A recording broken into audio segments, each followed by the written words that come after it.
Selamat datang di dunia pendidikan yang penuh harapan dan inovasi. Di sini, setiap langkah adalah perjalanan menuju pencerahan, di mana mimpi anak-anak kita ditempa menjadi fondasi yang kokoh untuk bangsa yang maju. Pendidikan bukan hanya sekedar rutinitas harian, melainkan seni membangun karakter, menyalakan rasa ingin tahu, dan membuka cakrawala pikiran yang tak terbatas. Sarana, prasarana, dan fasilitas pendidikan bukan hanya bangunan dan alat, melainkan kunci pembuka pintu masa depan generasi penerus bangsa.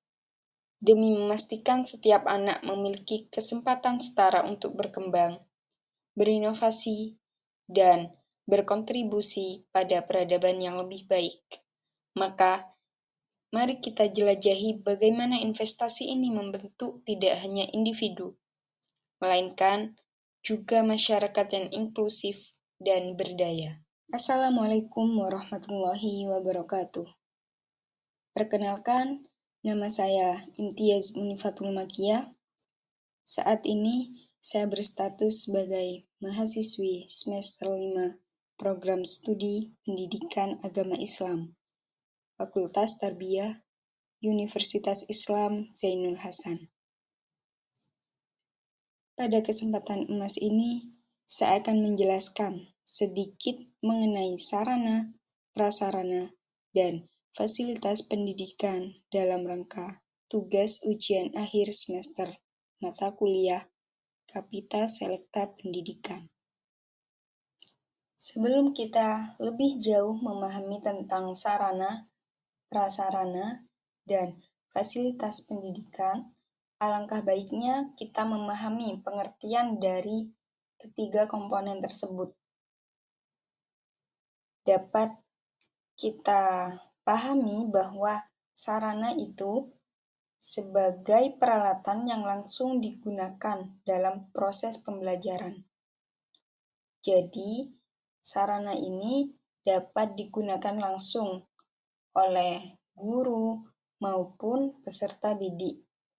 Seperti contohnya ruangan kelas, meja, kursi, maupun media pengajaran. Sedangkan prasarana yaitu fasilitas pendukung, akan tetapi fungsinya tidak bisa digunakan secara langsung oleh guru maupun peserta didik. Seperti contohnya taman, halaman sekolah, maupun jalan akses. Yang mana fasilitas tersebut dapat digunakan oleh pihak sekolah dalam kurung guru maupun murid, dapat digunakan pada event-event atau momen-momen tertentu. Sedangkan yang terakhir yaitu fasilitas pendidikan. Fasilitas pendidikan adalah unsur fisik dan materi yang memudahkan pelaksanaan pendidikan, meliputi lingkungan fisik maupun lingkungan sosial. Selanjutnya mengenai pentingnya sarana, prasarana, dan fasilitas pendidikan dalam menunjang pembelajaran. Sarana dan prasarana sebagai motor penggerak utama pendidikan yang meningkatkan efektivitas serta efisiensi proses belajar mengajar secara keseluruhan. Elemen-elemen ini memungkinkan akses informasi lebih mudah didapat bagi siswa, sehingga kualitas hasil belajar meningkat signifikan, seperti terlihat pada perbedaan prestasi siswa di sekolah perkotaan dan sekolah pedesaan.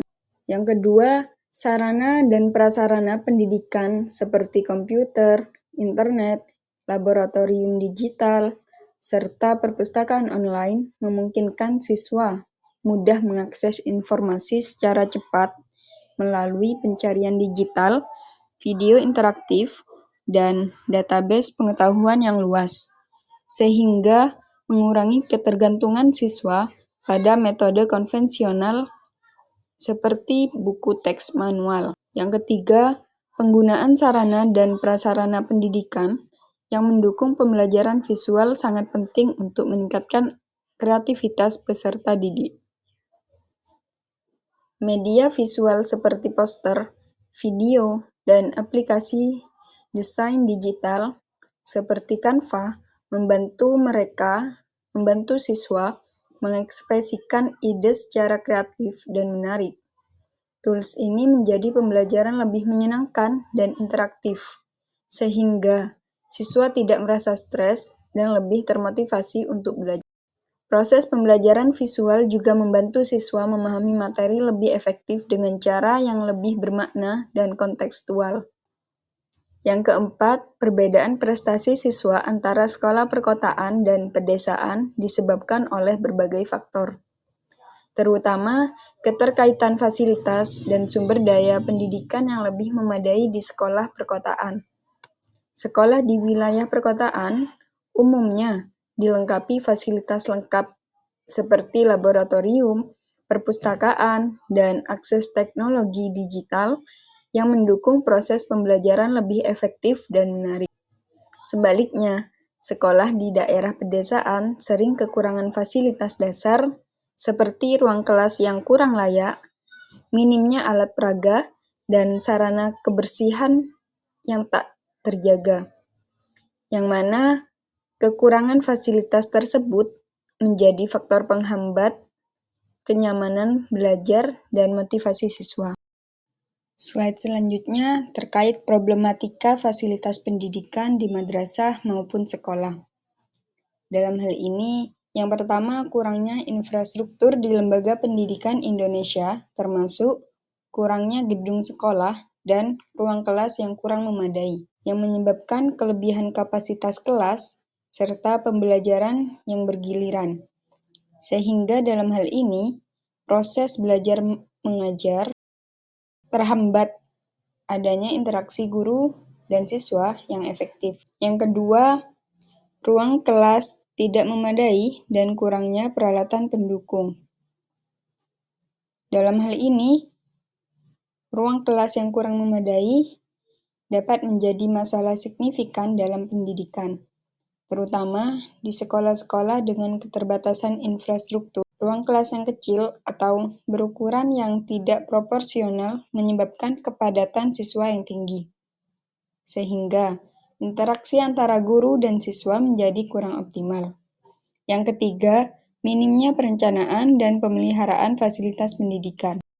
Dalam hal ini, minimnya perencanaan dan kurangnya pemeliharaan terhadap sarana dan prasarana pendidikan menjadi masalah kritis yang mengakibatkan infrastruktur sekolah cepat rusak dan tidak optimal.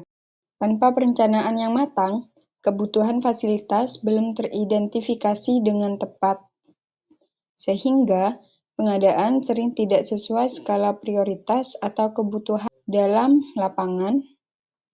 Akibatnya, dana yang terbatas tidak dimanfaatkan secara efisien dan ada pengadaan fasilitas yang berlebihan.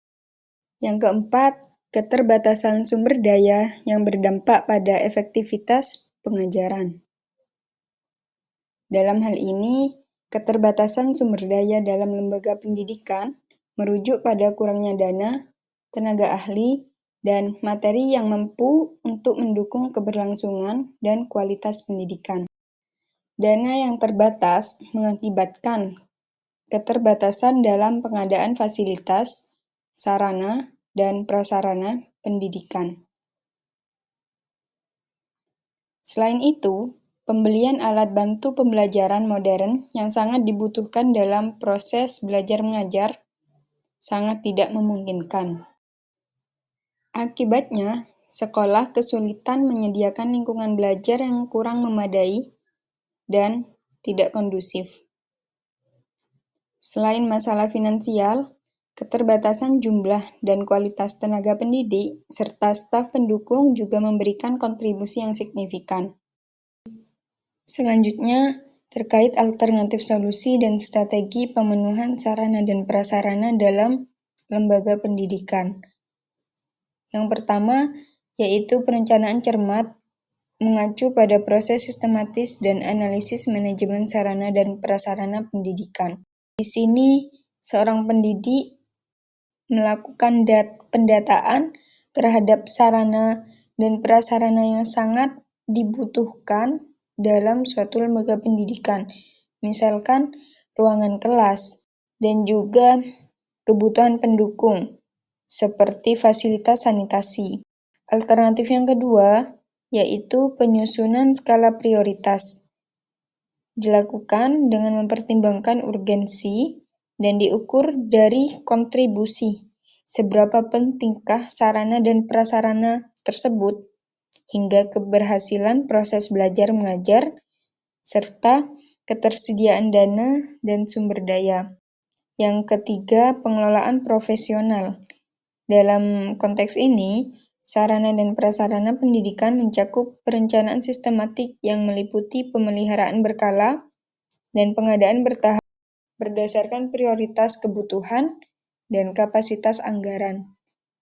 Dengan begitu, hal ini mengutamakan efektivitas pengelolaan sumber daya agar fasilitas yang ada tetap dalam kondisi optimal dan juga siap mendukung proses pembelajaran. Adapun alternatif yang keempat, yaitu pemanfaatan fasilitas multifungsi, seperti halaman yang digunakan untuk kegiatan olahraga, kegiatan upacara, dan lain sebagainya. Dengan hal ini, mengoptimalisasi sumber daya sarana prasarana dalam institusi pendidikan. Dan yang terakhir, bagaimana cara mewujudkan pendidikan berkualitas, yaitu melalui fasilitas sarana, prasarana, dan fasilitas pendidikan yang memadai dalam suatu lembaga. Caranya, yang pertama yaitu melakukan inovasi berkelanjutan dalam pengelolaan fasilitas pendidikan, di mana fasilitas yang dikelola dilakukan inovasi atau perbaikan yang berkelanjutan, yang mungkin ada kekurangan, diperbaiki. Apabila ada kerusakan, diperbaiki. Dan yang kedua, kolaborasi multi-stakeholder untuk pengadaan dan pengembangan. Di sini, pihak sekolah melakukan kolaborasi atau kerjasama dengan pihak luar seperti pemerintah, bisnis, maupun orang-orang penting dalam melakukan pendanaan. Pendanaannya untuk apa? Yaitu untuk pengembangan sarana dan prasarana dalam suatu lembaga pendidikan tersebut. Lalu yang ketiga, peningkatan kualitas pembelajaran melalui fasilitas yang mendukung. Seperti contohnya, dalam lembaga pendidikan, sekolah di pedesaan, kurangnya atau minimnya fasilitas yang kurang memadai. Sehingga, misalkan ruang kelas yang kurang layak, lalu mungkin dilakukan perbaikan dan fasilitas pendukung seperti materi pengajaran dan lain sebagainya.